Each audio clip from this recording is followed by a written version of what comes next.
देखिए संबंध स्थापित करें, जैसे इसमें संबंध स्थापित करें तो गोलीय दर्पण की फोकस दूरी और वक्रता त्रिज्या। किसी भी दो भौतिक राशि के बीच में अगर संबंध स्थापित करना हो तो समझिए कहीं ना कहीं हम आपको कोई सूत्र कह रहे हैं निकाल के दीजिए, कोई फॉर्मूला कह रहे हैं निकाल के दीजिए, जो अगले लैंग्वेज में पूरा क्लियर है। देख लीजिए, सिद्ध करें, इस टाइप से भी पूछा जाता है।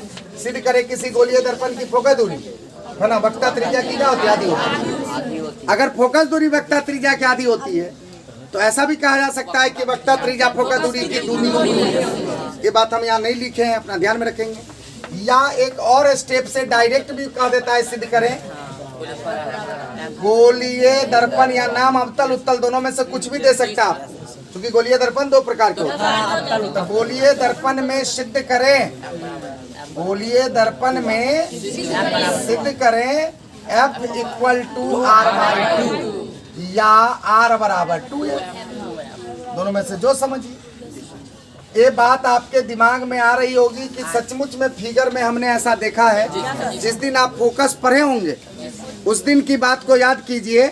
आप मुख्य अक्ष के पैरेलल आ रहे थे, दर्पण से टकरा के आप जो वापस आ रहे थे तो आप देखते थे कि मुख्य अक्ष के किसी एक बिंदु पर आप मिलते थे। किसमें? अभिसारी में, अवतल दर्पण में। और अपसारी में मतलब उत्तल दर्पण में आप क्या हो जाते थे, अपसरित हो जाते थे, मतलब फैल जाते थे।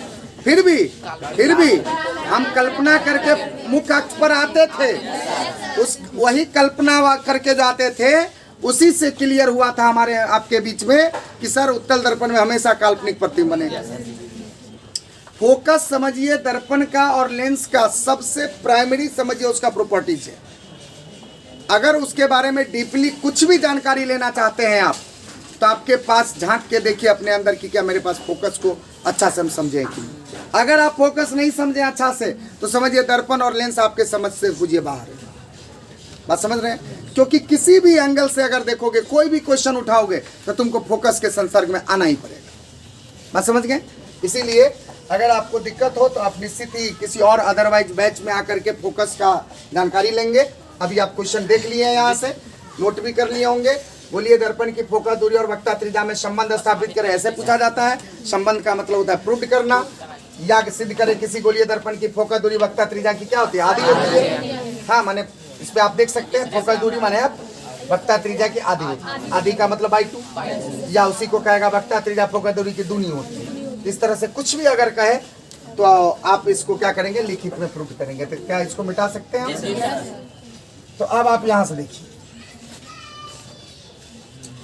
हम अभी जो प्रूफ करेंगे तो एक अवतल दर्पण में चलते हैं, क्योंकि हम लोगों का एक अवतल दर्पण में थोड़ा ज्यादा सुविधा होती है और नाम चर्चा इस दर्पण के बारे में लोग ज्यादा ध्यान में रखता है पहले, लेकिन हम उत्तल में भी करेंगे। देखिए हम अवतल दर्पण बना लिया, देख रहे हैं, जिसमें आप बारीकी से अगर देखें तो दर्पण में प्रयुक्त होने वाले जो कुछ पद हैं 3-4 इंपोर्टेंट, जिसमें वक्रता केंद्र है, ध्यान दीजिएगा, ध्रुव है, वक्रता त्रिज्या और मुख्य अक्ष। ये 4 चीज बहुत इंपोर्टेंट है जो एनी हाउ आपको उसमें दिखाना पड़ता है। जो गोलीय दर्पण जो आप देख रहे हैं अवतल, ये गोला का एगो पार्ट है, हिस्सा है। अगर आपकी नजर गोला पे अगर जाती होगी तो जरूर 2 चीज आती है, सेंटर और त्रिज्या। कभी भी गोला या वृत्त अगर कभी भी बनाते होंगे तो आप प्रकाल का नोक यहाँ रखते होंगे। ये क्या है, बिंदु। ये दूरी लेते होंगे, क्या है, दूरी माने त्रिज्या, है कि नहीं? तो सेंटर और त्रिज्या तो उसका अपना खरीदा हुआ चीज है, किसका, गोला का। इसलिए इस दोनों चीज को आप किसी भी एंगल से हटा नहीं सकते हो।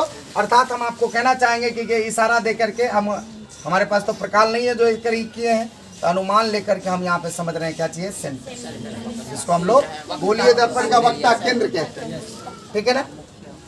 इसके बाद यहाँ से इसकी दूरी, यहाँ से इसकी दूरी, ये सब त्रिज्या जो पर्सनल 90 डिग्री पे होते हैं, है ना? तो इस क्रम में और दर्पण के मध्य बिंदु को क्या कहते हैं, ध्रुव। ध्रुव भी एक प्रकार का पॉइंट है, वक्रता केंद्र भी एक प्रकार का पॉइंट है, फोकस बिंदु भी एक प्रकार का पॉइंट है कि नहीं? बहुत सारे पॉइंट का अलग अलग तरीका का नाम है। इस सबको थोड़ा सा नोटिस में रखिए। और इसको मिलाने वाली जो रेखा होती है, जो इस पार से उस पार जा सकती है, ये रेखा है, ये एक समझिए अपने लोग का ग्राउंड है। इसी पे सारा काम होता है, नहीं? अब देखिए यही है सी और पी के बीच की दूरी को हम लोग आर बोलते हैं। यही है ना वक्ता त्रिज्या। यहाँ से यहाँ तक की दूरी को कोई व्यक्ति आर कह सकता है, यहाँ से यहाँ आर, ये सब क्या आर है। बात समझ रहे हैं। तो अब हम इसमें कुछ ज्यादा नहीं, बस एक चीज आपको जरूर कहना चाहेंगे कि ये मुख्य अक्ष देख रहे हैं आप, आइए मुख्य अक्ष के समांतर आराम से ऐसे आइए, टकराइए, टकराने के बाद लौटिए। लौटने का सिस्टम आप फोकस में पढ़ चुके हैं, इसीलिए ज्यादा लंबा चौड़ा माथा पच्ची नहीं है। और जो भी व्यक्ति फिगर से जुड़ा रहेगा फिजिक्स में, इसको एज ए मैथमेटिक्स समझ के काम करेगा, तो उसी के पास है फिजिक्स रहता है। देखिए एक रे आ रही है, इस रे का नाम हम ए बी दे रहे हैं। प्रकाश किरण आई, कहाँ से आई है? मुख्य अक्ष के समांतर आई है। नहीं, अब देखिए समांतर आने के बाद, ये बात इससे पहले जिस दिन हम लोग फोकस पढ़े थे उस दिन भी इसकी बातें हुई थी कि पैरेलल हम लोग हाथ से अभी खींचे हैं, लेकिन आप स्केल से जो खींचते हैं तो थोड़ा सा सिस्टमेटिक ढंग से खींचिए। अब देखिए यही, इसको स्केल के सहारे से हम क्या करते हैं, अभी लौटने से पहले हम लंब डालते हैं। क्या यही बात हम सब दिन बोले थे? यूं ही लंब डालेंगे कि आपतित किरण और अभिलंब के बीच में कोण बनता है, उसका आपतन कोण। तो हम ऐसे कोण बनाते हैं, माने अभिलंब डालते हैं। ऐसे आराम से आप अभिलंब डाल दीजिए। देखिए अभिलंब डाल दिए। ज्यों ही अभिलंब डाले कि एक कोण का दर्शन, इस कोण का नाम आप दे दीजिए।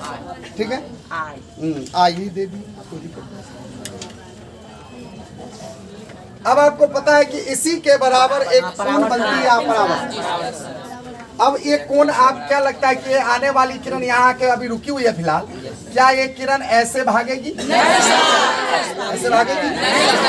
मान लो कि ऐसे भागी या ऐसे नहीं भागेगी, तो क्यों नहीं भागेगी? तो आपका जवाब होगा कि सर आपतित किरण तो अभिलंब के साथ आपतन कोण बनाया, तो जब वो लौटेगी तो परावर्तित किरण भी जो होगी अभिलंब के साथ कोण बनाएगी ना। तो सर अभिलंब तो इधर है ना, तो सर इधर जाने का तो कोई राइट ही नहीं बनता। परावर्तन का नियम सर पढ़ाए आप, तो जब नियम है परावर्तन का तो नियम से काम करो, इधर तो जाने की कोई राइट ही नहीं बनती। इसीलिए हम लोग इधर बिल्कुल दिमाग से निकाल देंगे, निकाल दिए। अब क्या है ना, इतना ही कोण बनाते हुए, देखिए यहाँ इंस्ट्रूमेंट नहीं है, लेकिन इतना विश्वास है कि कोई भी चीज तब तुमको सिद्ध करने के लिए कहा जाता है तो वो चीज होने वाली चीज ही सिद्ध होती है कि नहीं होने वाली चीज, होने वाली चीज को कहा जाता है सिद्ध करें। तो ये बात सत्य है। कौन सी बात? कि फोकस दूरी वक्ता त्रिज्या की आधी, वक्ता त्रिज्या है ना आर, इसकी आधी, आधी का मतलब बीच में, बीच में एक पॉइंट ले लेते हैं हम, इसका नाम है फोकस। इसमें ले सकते हैं, कोई हम फोकस नहीं पढ़ रहे हैं इसलिए बीच में ले लिए। और अब हम यहाँ से स्केल को सेट किए और फोकस पे लगाएं और दूसरा पॉइंट बी पे लगाएं जो आपतन बिंदु है मेरा, और आराम से इस होकर के ऐसे परावर्तित हो गए तीर का चिन्ह। बात कोई दिक्कत आई इसमें तो बताइए। जो ही ऐसा हुआ तो देखिए कोण यहाँ दर्शन हुआ, इस कोण का नाम आ।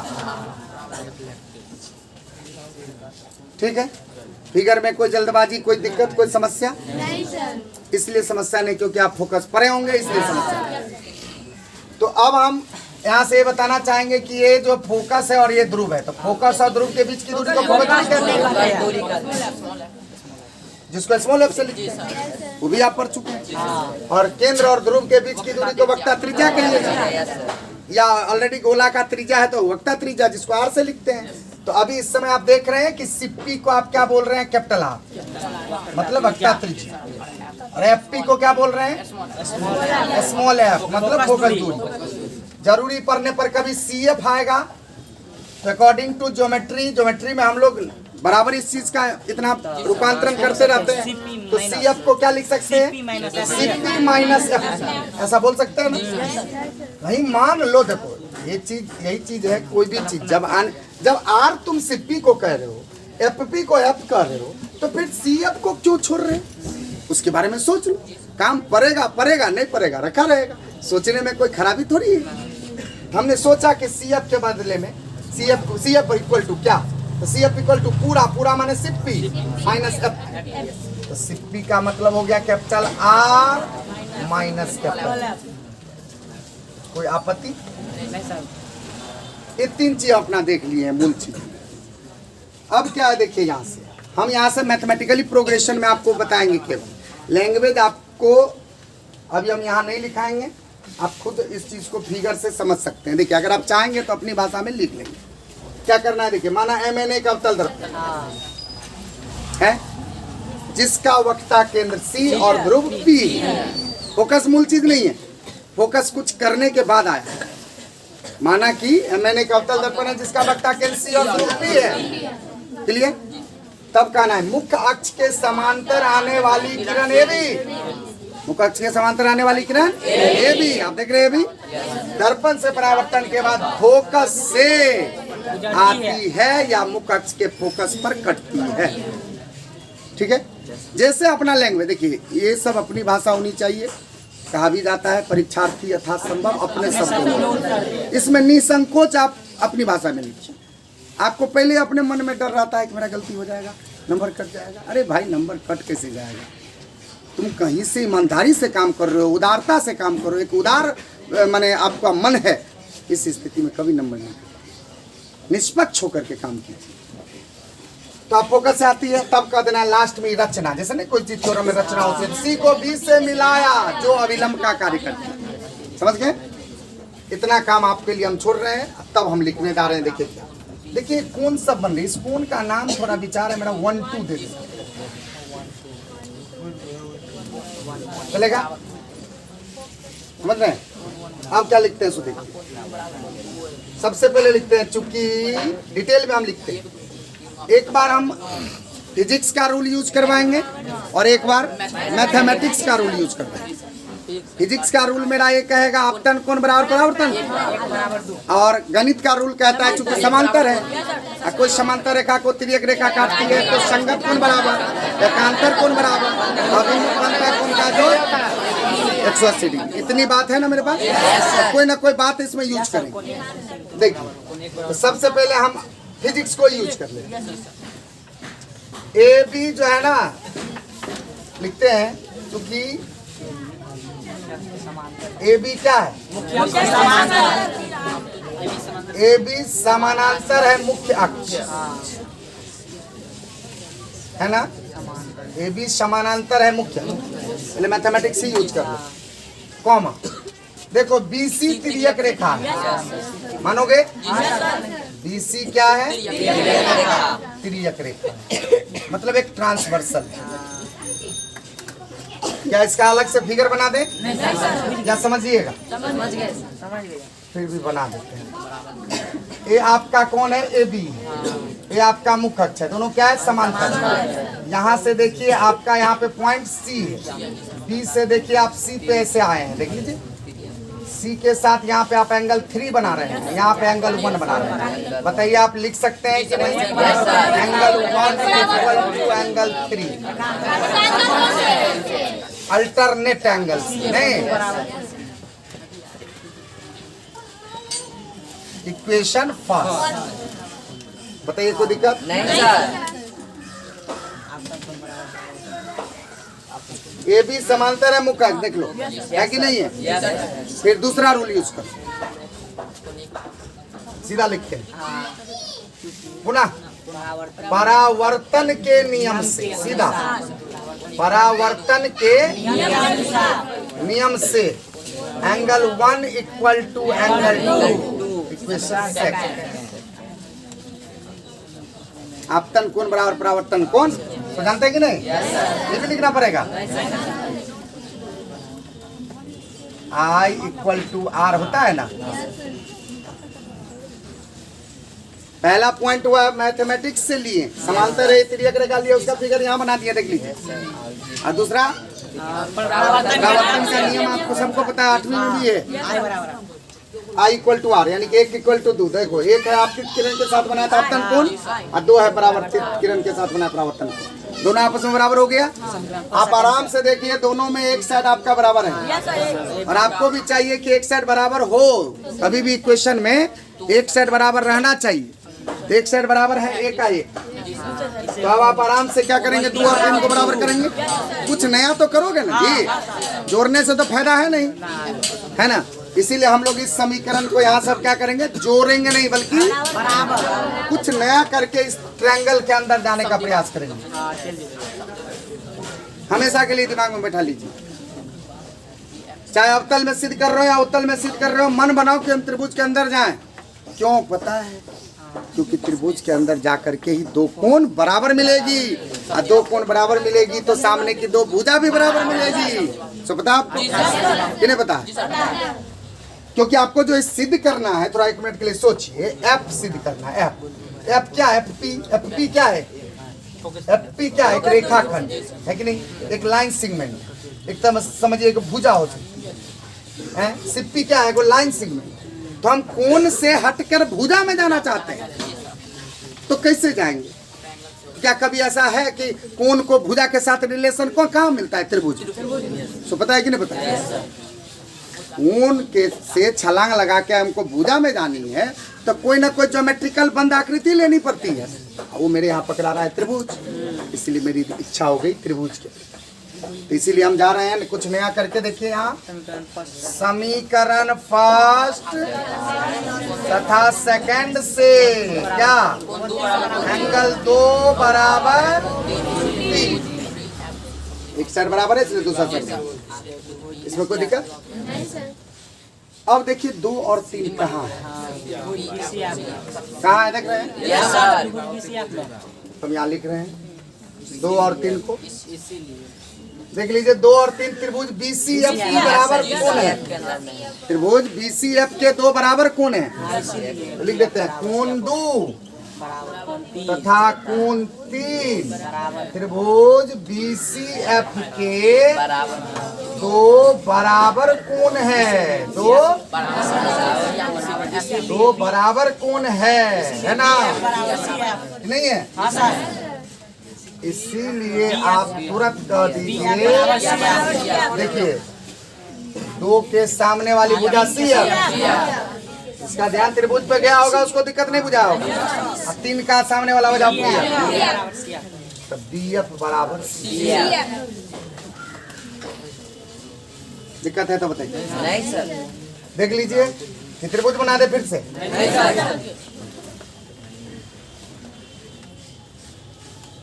देख लीजिए BFC, यहाँ पे एंगल 3 एंगल 2 है। अगर 2 कोण बराबर है तो सबको पता है इसके सामने वाला BF है, इसके सामने वाला C। लिख दिए BF बराबर C। देखो हम भुजा पे आ गए, देख लीजिए ऊपर से। देख लीजिए कोण से चलना शुरू किया, भुजा पे आकर के रुके हुए। देख रही है? देखिए, लेकिन हमको आना है कहाँ? ग्राउंड पे। ये जो हमको F सिद्ध करना है वो ग्राउंड पे है, ये जो R सिद्ध करना है वो ग्राउंड पे है सिप्पी। तब एगो हमको डिस्टर्ब कर रहा है BF। इस BF को ऐसा कुछ दिमाग लगाया जाए जो ग्राउंड पे है। हाँ, ऐसे ही थोड़ी लिख देंगे, जो उचित होगा वो ना लिखेंगे।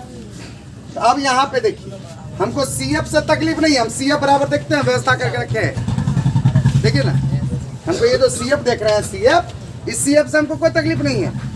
क्यों नहीं है? क्योंकि CF बराबर व्यवस्था करके रखी है पहले से। मेन है BF जो है, अभी देखिए इधर ये मुख्य अक्ष पर आता था। तो ऐसा कुछ कल्पना किया जाए, हमारे आपके बीच ऐसा कुछ समझौता भी होगा, है ना, जिसके कारण से हम लोग इसको भी ठीक कर लेंगे। थोड़ा सा 1 मिनट के लिए देखिए कुछ यहाँ लॉजिक देखिए, ध्यान दीजिएगा। थोड़ा सा छोटा फिगर एक बगल में बनाते हैं, आपको समझाएंगे।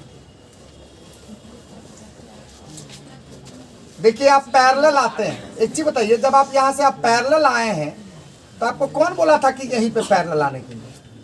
हम बोले थे? कौन बोला था? आप खुद आए हैं। क्यों? आपसे पूछा जाए क्यों वहीं से आए हैं तो क्या कहोगे?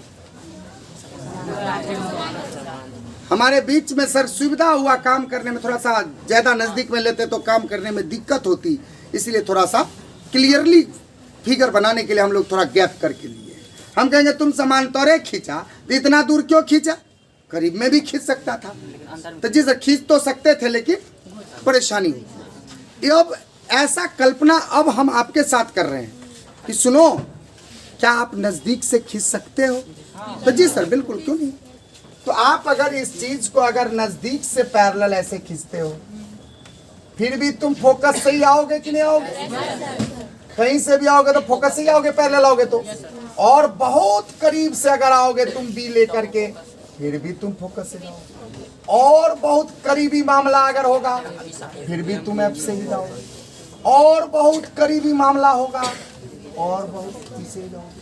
माने ये जो पी बिंदु है ना, वो पी बिंदु के जस्ट बगल में जो पहला बिंदु होगा वहां अगर जाओगे तो उसको अप्रोक्स में बी एफ न कह के क्या कर देंगे, पी। ये बात मानोगे?